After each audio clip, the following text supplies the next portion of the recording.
자, 먼저 지난주에 우리 했던 부분 한번 볼까요? 1번 문제 한번 읽어보겠습니다. 시작.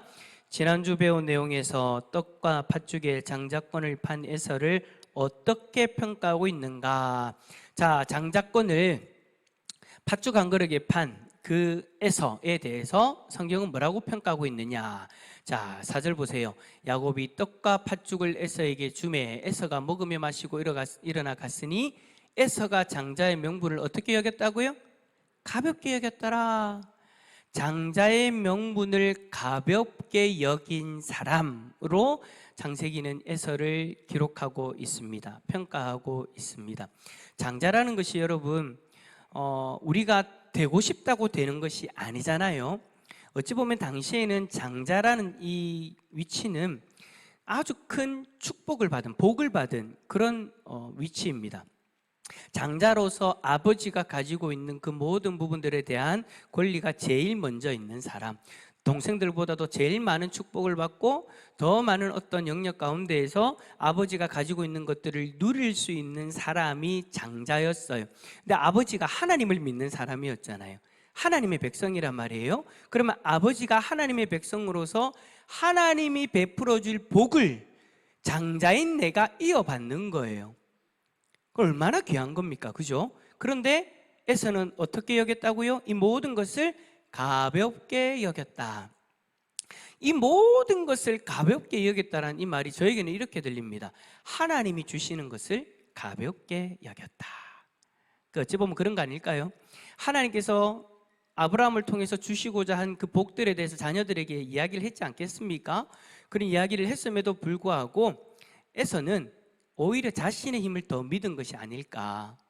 하나님을 의지하고 아버지를 통해서 주시겠노라고 약속하셨던 그 복을 내가 누릴 것이야 라는 기대감보다 내가 이렇게 힘이 세고 사냥도 하고 싸움도 잘하는데 내가 앞으로 뭔가를 해서 더 많은 것들을 누리면 되지, 까짓 거 장자의 명분 이거 아무것도 아니야 라고 해서 자신의 배고픔을 해결하는데 그 장자의 명분을 동생 야곱에게 팔아버린 거예요.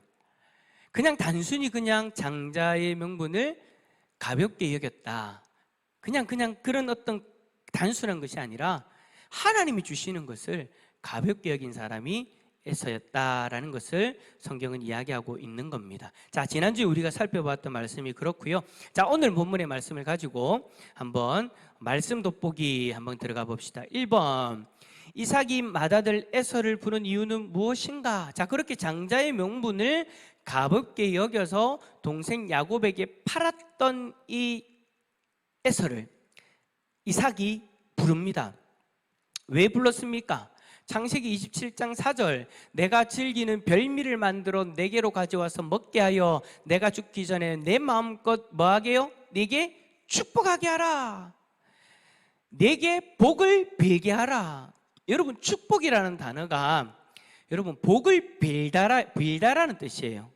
복을 빌다. 그래서 어찌 보면 제가 여러분에게 축복합니다 라는 말보다는 하나님께서, 제가 여러분들에게 축복합니다 라는 그런 말은 해도 되지만 하나님께서 우리에게 축복한다라는 말은 엄밀하게 이야기하면 맞는 것이 아니에요. 틀렸단 말이에요. 왜냐하면 우리는 하나님 앞에 당신을 위해서 축복할 수 있어요. 복을 빌 수 있어요. 누구에게요? 하나님에게요. 근데 하나님이 우리에게 축복하신다. 그럼 하나님이 도대체 빌 대상은 누굽니까?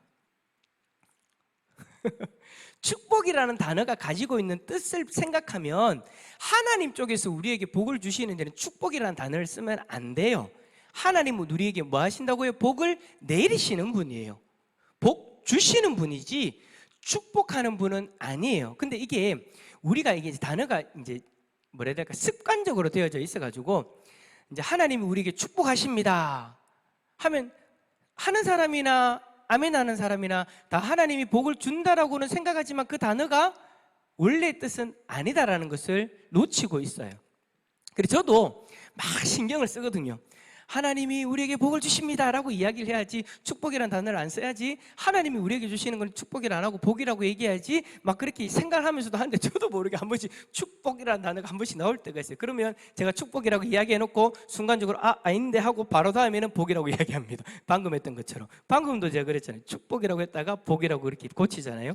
여러분, 우리가 이걸 좀 고쳤으면 좋겠어요. 조금씩 노력해봤으면 좋겠어요. 하나님은 우리를 축복하시는 분이 아니고 하나님은 우리를 복 주시는 분이에요. 축복이라는 단어의 뜻이 뭐라고요? 복을 빌다. 그럼 하나님이 도대체 누구에게 복을 빈단 말입니까? 따라서 합시다. 하나님은 우리에게 복을 주시는 분이다. 우리에게 축복하시는 분이 아니다. 말하면 아멘 못한다. 이게 익숙하지 않은 거예요. 어색한 거예요. 하나님 우리를 축복하지 않는다. 이 말이 아닌 것 같은데. 근데 여러분, 엄밀히 얘기하면 아니라는 거예요. 근데 우리끼리는 이제 가능하죠. 우리 집사님을 축복합니다. 집사님 축복합니다. 권사님, 장로님 다 축복합니다. 축복합니다. 누구에게 빈다라는 거예요? 복을 하나님 앞에 빈다라는 거예요. 여러분들을 위해서. 그 말은 맞는데 하나님은 우리에게 복 주시는 분이다 라고 이야기하는 것이 옳다라는 거 여러분 기억하셨으면 좋겠어요. 어쨌든 자, 이삭이 맏아들 에서를 불러가지고 네게 축복하고 싶다, 복을 빌어주고 싶다라고 그렇게 이야기를 해요. 자, 그런데 여러분 여기서 잘 보세요. 장자인 에서를 지금 이삭이 불러서 너에게 복을 주고 싶다, 복을 빌고 싶다, 너를 위해서 복을 빌고 싶다. 이 복은 뭡니까? 장자의 복을 빌고 싶다라는 것 아닙니까? 그래서 나중에 그 야곱이 들어와가지고 그 장자의 복을 본인이 가르치잖아요. 그러니까 지금 이삭은 에서에게 장자의 복을 빌고 싶다라는 거예요. 그러면 이제 딱 뭔가 딱 잡히죠. 지금 이삭이 야곱에게 에서가 팥죽 한 그릇에 장자의 맹물을 팔았다는 걸 알아요? 몰라요? 안다라는 거예요? 모른다라는 거예요? 모른다라는 거예요. 그 일은 이 두 사람의 일로 끝난 것 같아요. 그래서 아무도 모르는 상황, 그래서 아버지도 모르는 상황, 그러한 상황에서 이제 아버지는 그 장자의 명분이 여전히 에서에게 있다라고 생각하고 에서를 불러가지고 그 장자의 축복을 하려고 빌려고 그렇게 하는 것이죠. 근데 왜 그렇게 갑자기 이삭이 에서를 불러서 장자의 축복을 빌어주려고 하는가? 그 이유는 뭐냐? 이제 죽을 때가 다 됐다라는 것을 알게 되었다라는 거예요.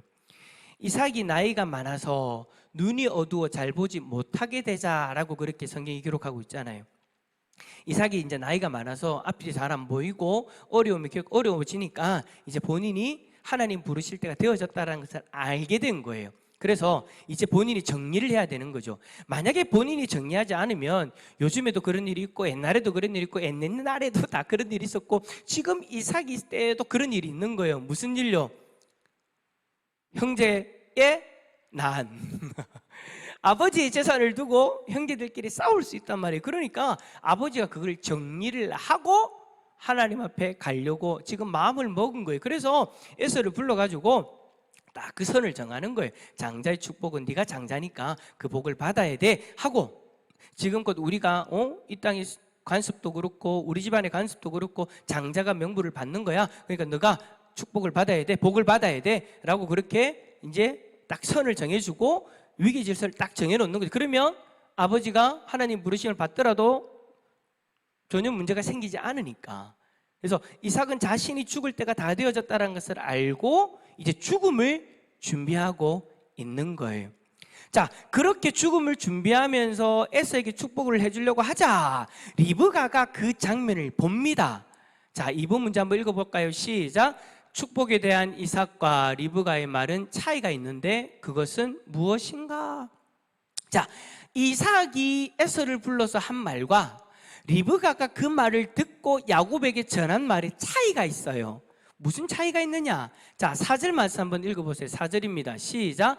내가 즐기는 별미를 만들어 내게로 가져와서 먹게 하여 내가 죽기 전에 내 마음껏 내게 축복하게 하라. 자, 이삭은 지금 에서에게 뭐라고 얘기했냐면 내가 죽기 전에 내 마음껏 내게 축복하게 하라 라고 그렇게 이야기를 했어요.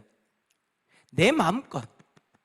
그러니까 내가 힘을 내어서 너에게 축복할 수 있도록 네가 나를 위해서 먹을 걸 좀 잡아와서 내가 정말 힘을 내가지고 최선을 다해서 내가 내 아들 장자 에서 너에게 복을 빌어주겠다. 내가. 자, 여기서 중요한 포인트는 이삭이 이야기한 말의 포인트는 내가예요. 내가. 자, 이삭이 지금 나를 중심으로 내가 힘을 내어서 복을 빌어주겠다라고 그렇게 이야기를 했죠. 근데 이 말을 리브가는 어떻게 옮기느냐? 7절 한번 읽어봅시다. 시작. 나를 위하여 사냥하여 가져다가 별미를 만들어 내가 먹게 하여 죽기 전에 여호와 앞에서 네게 축복하게 하라 하셨으니. 리브가가 분명히 이삭이 이야기하는 것을 들었음에도 불구하고 리브가는 지금 말을 옮길 때에 내가 힘을 내어 내가 너에게 축복하게 하라가 아니라 뭐라고 이야기를 해요? 여호와 앞에서 내게 축복하게 하라라고 이야기했다. 그렇게 전하고 있습니다. 자, 이제 여러분, 이삭과 이 리브가의 관점이 좀 다르다라는 게 느껴지시나요? 똑같은 말을 하는데, 똑같은 말을 옮기는데 리브가는 리브가의 그 신앙의 중심을 가지고 그 말을 옮겨요. 이삭은요, 물론 복을 비는 거는 복을 빈다라고 이야기를 했으니까, 축복한다라고 이야기했으니까 하나님 앞에 축복하는 거 맞아요. 하나님 앞에 복을 비는 거 맞아요. 근데 중심이 누구예요 지금? 내가 힘을 다하여, 내가가 중심이 되어져 있고요. 리브가는요, 그 말을 옮기는데도 불구하고 여호와 앞에서 네게 축복하라 이야기했다라고 그렇게 전하고 있는 거예요. 똑같은 말인데 그 사람의 중심에 따라서 말이 이렇게 바뀌어지더라라는 거예요. 참 우리가 부부인데도 불구하고 참 이런 차이들이 있는 것 같아요. 부부가 항상 함께 하나님 중심으로 살아가면서 하나님 중심으로 이야기를 하고 하나님 앞에서의 어떤 일들을 고민하고 살면 좋겠는데 지금 이 순간만큼은 이삭과 리브가가 차이가 있는 거예요. 이삭은 자기의 힘, 내가 힘을 다하여, 그러나 리브가는 여호와 앞에서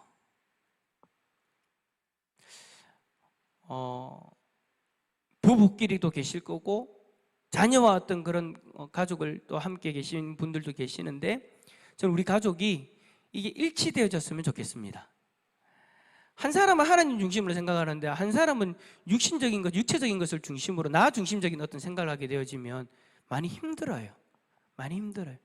엄마는 하나님 중심으로 이야기하는데 자녀는 내 중심으로 이야기를 하면 정말 답답하죠. 하나님 앞에 어떻게 좀 살아가지고 하나님 앞에서 복을 받아야 되는데 우리 지금 우리 아들은 우리 딸은 왜 그렇게 나 중심 내가 어떻게 하면 되고 내가 어떻게 하면 되고 내가 어떻게 하면 되고 그렇게 이야기를 하는, 참 가슴이 아프잖아요. 그죠? 그래서 우리가 기도할 때 이런 부분들을 좀 기도했으면 좋겠어요. 무작정 여러분 하나님 앞에 기도하실 때 하나님 우리 자녀가 잘 되게 해주세요, 여러분 그런 기도보다 하나님 앞에서 살아갈 수 있는 자녀가 되게 해달라고, 하나님 앞에서의 정신을 가지고 어떠한 일이든지 하나님 앞에서의 그런 마음으로 살아갈 수 있도록, 그래서 하나님 앞에서의 그 정신이 하나로 되어지는, 하나가 되어지는 우리 가족이 되게 해달라고. 그럼 여러분 얼마나 좋겠습니까? 가족이 누군가가 힘들어요. 힘들면 하나님께서 어떻게 해주실 거예요? 하나님 인도해 주실 거예요. 함께 하나님 바라봅시다. 그럼 우리 함께 하나님을 바라보고 있었던 가족이라면 그 말이 위로가 되어지죠. 근데 하나님 앞에서 어떻게 해봅시다 했는데 이 사람은 아직까지도 나의 힘으로 하려고 하니까 고통스러운 거예요. 근데 하나님이라고 이야기하니까 이게 받아들여지지 않죠. 그러면 이제 싸움이 일어나는 거예요. 핀트가 달라지면 하나 되기 힘들더라고요.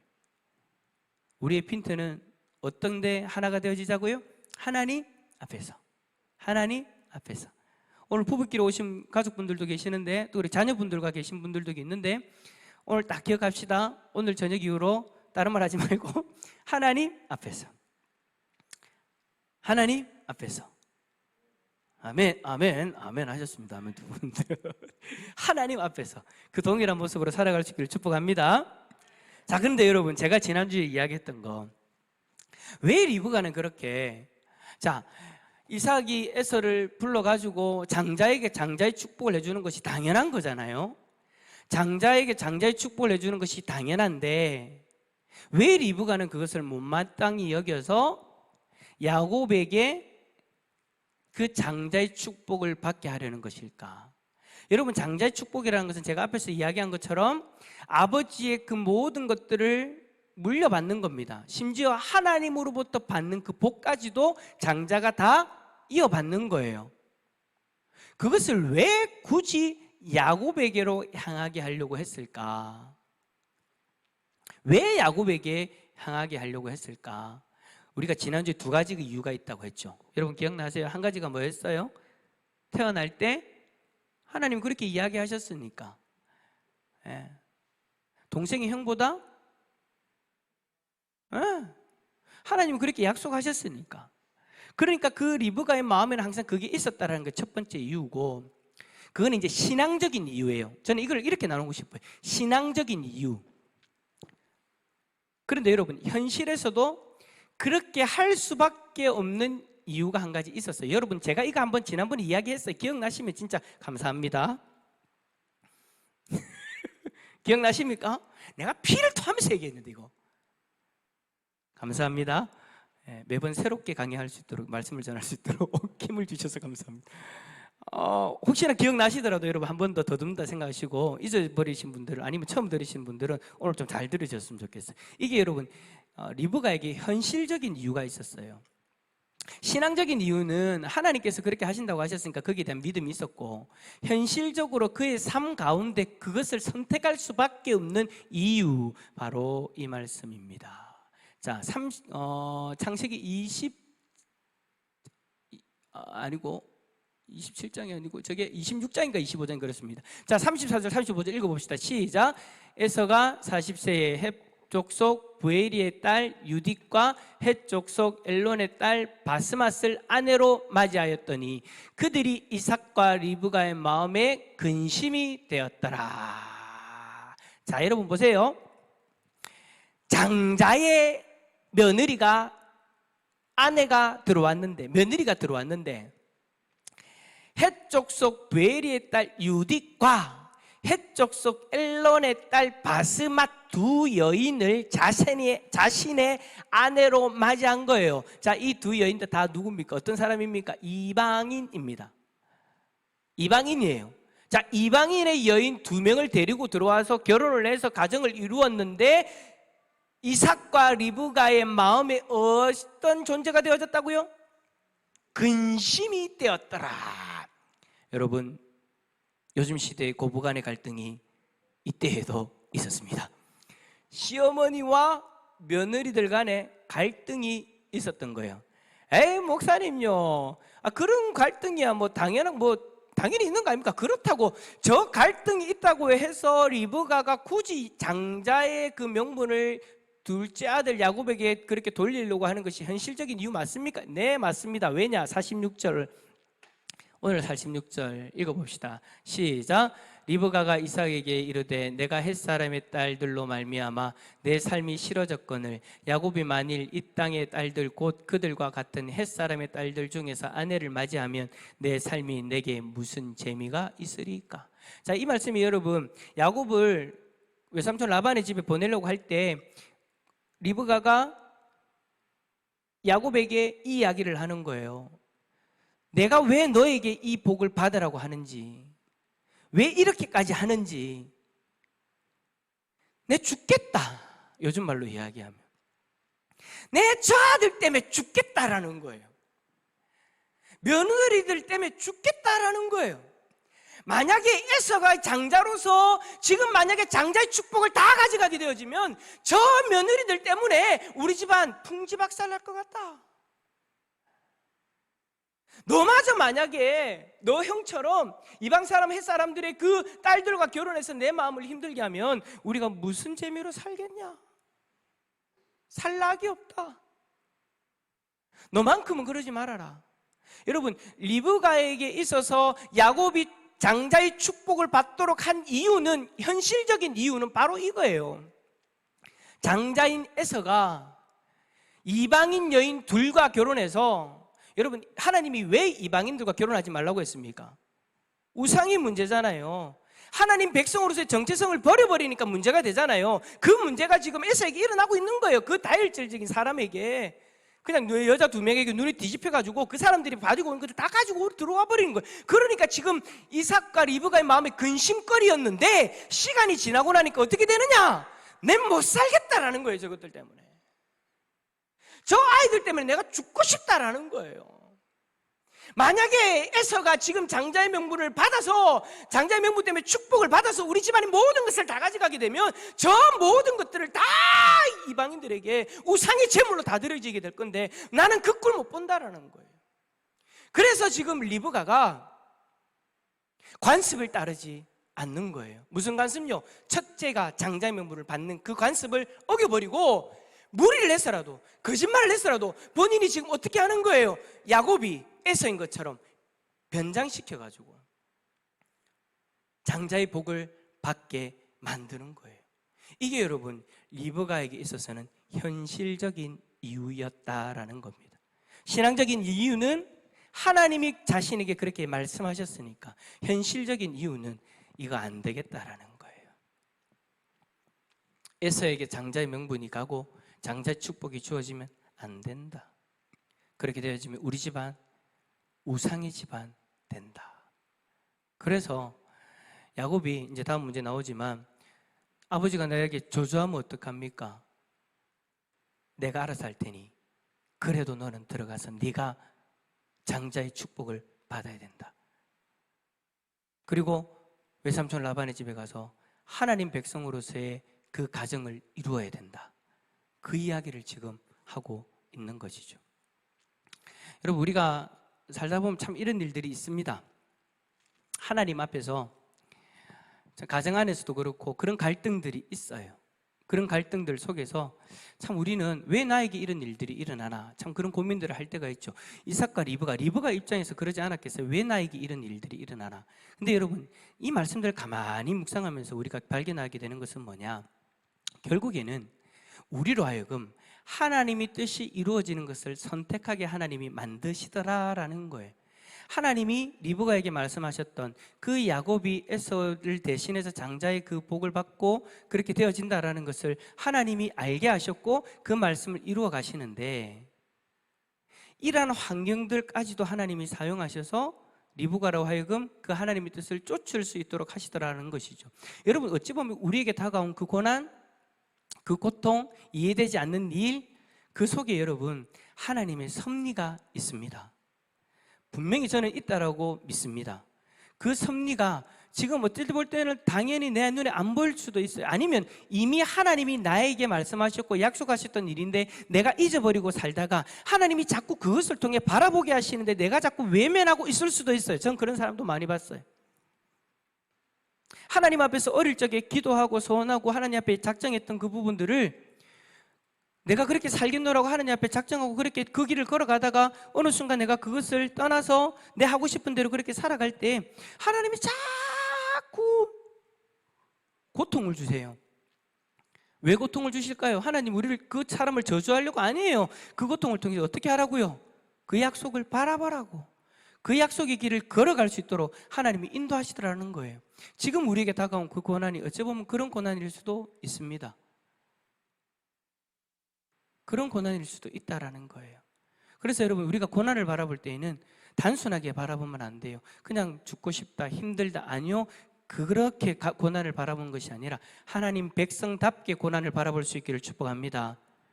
하나님 백성답게 우리는 고난을 바라봐야 돼요. 그 속에 하나님의 뜻이 무엇이 있을까? 이 일을 통해서 하나님이 나의 삶을 통해서 이루고자 하시는 일이 뭔가?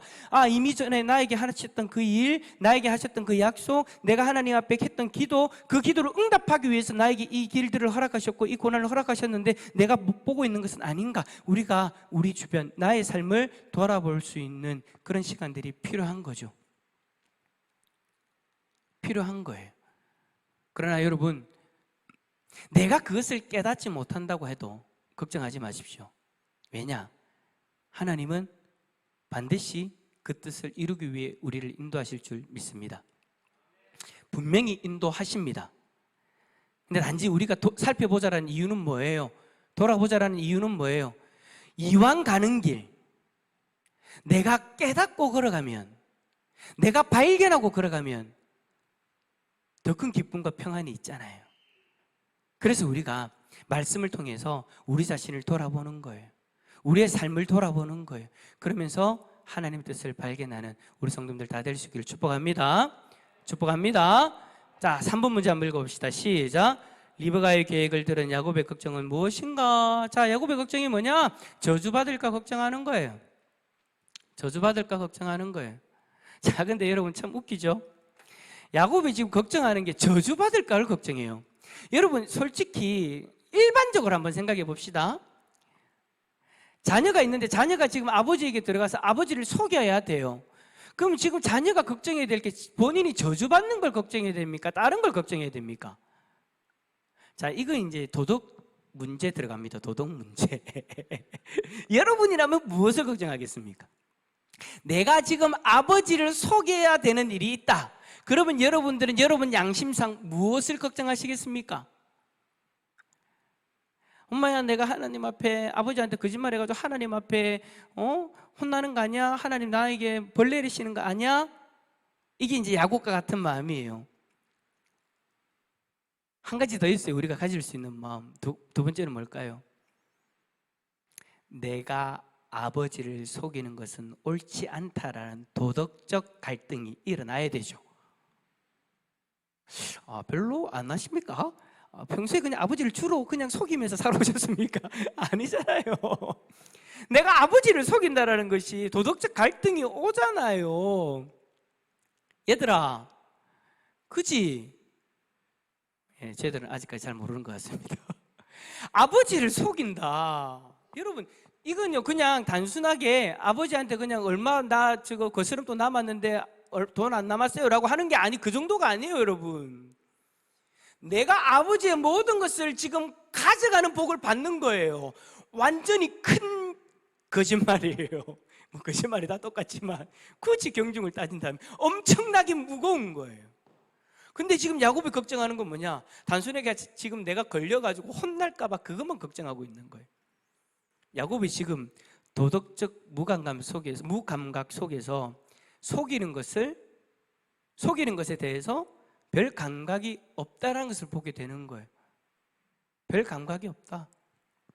그래서 이제 여러분, 우리가 야곱이라는 인물에 대해서 평가를 할 때 그런 평가를 하는 거예요. 기회주의자, 거짓말하는 사람.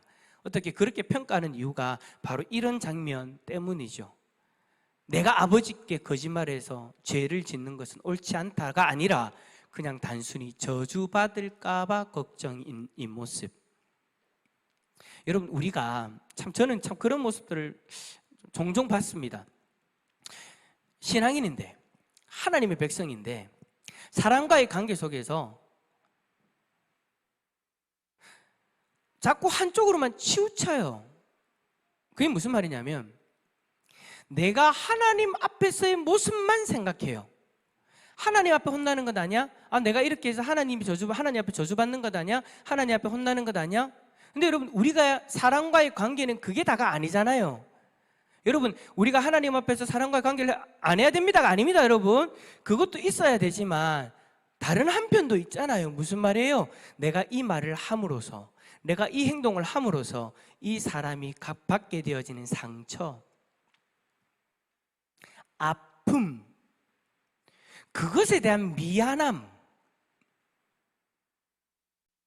그것에 대한 죄책감이 있어야 되는데, 이상하게 신앙을 갖게 되어지면 사람과의 관계 속에서 주고받는 감정, 도덕적인 어떤 그런 모습들은 점점 약해지고 눈에 보이지 않는 하나님 앞에만 자꾸 뭔가를 이야기해버리는, 그러니까 떠넘겨버리는 그런 모습들이 심심치 않게 나타나더라는 거예요. 그래서 우리가 회개할 때, 제가 지난번에도 한번 그런 이야기를 들었는데, 회개할 때 여러분, 우리가 형제과의 관계 속에서 뭔가를 내가 죄를 지었어요. 내가 한동주 집사님의 돈을 100만 원, 제가 한동주 집사님의 돈을 100만 원을 빌렸다라고 칩시다. 근데 목사가 그 100만 원을 안 갚았어요. 자, 그러면 여러분, 제가 회개합니다. 하나님, 제가 한동주 집사님의 돈을 100만 원을 빌렸습니다. 근데 그 100만 원 안 갚았습니다. 이 죄인이 참 못된 짓을 했습니다. 하나님 용서해 주십시오. 그렇게 회개기도 했어요. 그러면 여러분, 제가 제 죄에 대한 회개가 끝난 겁니까? 많은 신앙인들이 여기서 멈출 때가 너무나도 많아요. 관계 속에서 문제가 일어나고 서로 상처를 주고받았으면 하나님 앞에만 회개하면 끝이다라고 생각하는 사람들인데, 여러분 그거 절대 아니에요. 하나님 앞에 회개했으면 또 뭐 해야 됩니까? 찾아가야죠. 당사자에게도 찾아가서 빌어야죠. 내가 잘못했다고. 내 상대방은 마음이 아파갖고 죽을 것 같은데 나는 하나님 앞에 회개했다고 마음의 평안을 얻는다. 여러분 그건 온전한 회개가 아니죠. 집사님, 죄송해요. 제가 반드시 그 돈 갚을게요.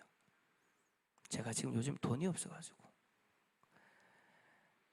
이렇게 찾아가서 자신의 죄를 잘못했다고 용서를 구하고 그렇게 해야 되는데, 내 말 한마디에 당신이 힘들었다면 너무 미안하다라고 그렇게 우리가 용서를 구해야 되는데, 내가 하는 행동 때문에 당신이 시험 들었는데 내가 정말 잘못했다, 내가 그렇게 할 의도는 아니었는데 내가 실수한 것 같다 라고 그렇게 죄에 대해서 그 사람에게 가서 용서를 구해야 되는데 하나님 앞에만 회개했다고 끝내버리는 거예요. 그게 여러분 오늘 이 야곱의 모습이 좀 더 발전한 모습이 그렇게 되어지는 거예요. 그거는 여러분 하나님 기뻐하지 않습니다. 그래서 예수님이 그랬잖아요. 제가 여러분 예배 드리기 전에 축복사하는 이유가 이것 때문인 거예요. 예수님이 그렇게 이야기하셨잖아요. 예배 드리기 전에 형제간에 상처를 주고받았고 잘못한 것이 있으면 어떻게 하라고 합니까? 그게 생각이 나면 그걸 해결하고 오라고 하시잖아요, 예수님이. 그래야 그 하나님 예배를 받으신다고. 하나님 앞에 해결했다고 끝나는 것이 아니라 그 사람과도 해결해야 하나님 앞에서 모든 것이 해결되어졌다라고 인정받는 거예요. 도덕적인 어떤 감각들이 묻어지지 않았으면 좋겠습니다. 하나님 앞에서도 해결하고 사람 앞에서도 해결할 수 있는 우리 성도들 다 되어질 수 있기를 축복합니다. 야곱과 같은 모습이 되지 않았으면 좋겠다라는 거예요. 자, 마지막 4번 읽어봅시다. 시작. 야곱이 아버지 이삭에게 받은 3가지 축복은 무엇인가? 자, 그렇게 아버지를 속이고 이제 축복을 받습니다. A 1번 하늘의 이슬과 땅의 기름짐이며 풍성한 곡식과 포도주를 주시기를 원하노라. 땅의 풍성함. 2번째, 만민이 너를 섬기고 열국이 네게 굴복하리라. 자신의 후손들이 민족 가운데 으뜸이 되어질 것이다.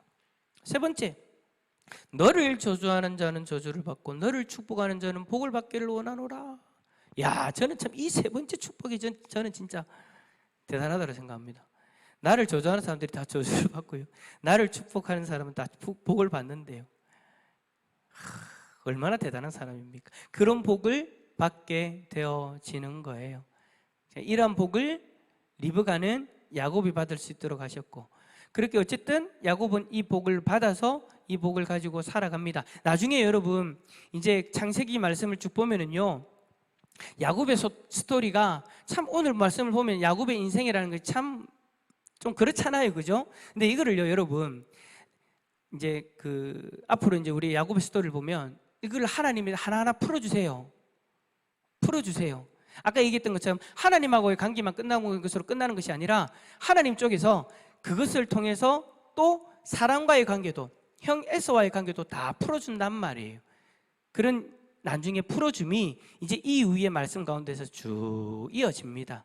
어쨌든 오늘 우리가 바라볼 것은 이삭과 리브가의 이 시각의 차이, 그리고 우리가 회개하고 관계의 문제를 정리할 때, 아니 우리가 사람과의 관계 속에서 신앙적인 부분뿐만 아니라 사람과의 관계 속에서도 우리가 어떤 마음들을 가지고 행해야 된다라는 것, 그리고 하나님 앞에 받는 축복이 이렇게 놀랍다라는 것을 우리는 보게 됩니다. 하나님으로부터 받은 복은 그렇게 놀랍다는 것을 보게 됩니다. 어쨌든 적용은요, 야곱은 리브가의 계획의 윤리적 문제보다 자신에게 임할 저주를 걱정한다. 당신은 어떤 계획이나 일에 윤리적 문제를 실험한 경험이 있는가? 예, 아까 우리가 말씀 보면 생각해 봤으니까 여러분들이 좀 고민해 봤으면 좋겠고, 두 번째, 당신의 자녀가 당신의 모습에서 본받지 않았으면 하는 부분이 있다면 무엇인가? 지금 야곱은 리브가가 어쨌든가 거짓말을 하라고 하는 그 모습 속에서 거짓말을 배워가는 거잖아요. 그죠? 근데 야, 이게 참 희한한 게 뭐냐면 자녀들이 꼭 우리가 본받지 않았으면 좋겠다라고 생각하는 것을 본받아요. 좀 본받지 말지 꼭 그런 거나 본받나. 희한해요. 한 번씩 깜짝깜짝 놀래요. 저도 우리 집 자녀들 보면 깜짝깜짝 놀래요. 저거는 좀 안 본받았으면 좋겠는데 따라하고 있어요. 이야, 그죠? 그런 모습이 있다면 무엇이 있을까 한번 고민해 보자라는 겁니다. 오늘 저녁에 여러분 돌아가시면서 그리고 댁에 가셔가지고 이 두 가지를 한번 고민해 보셨으면 좋겠습니다.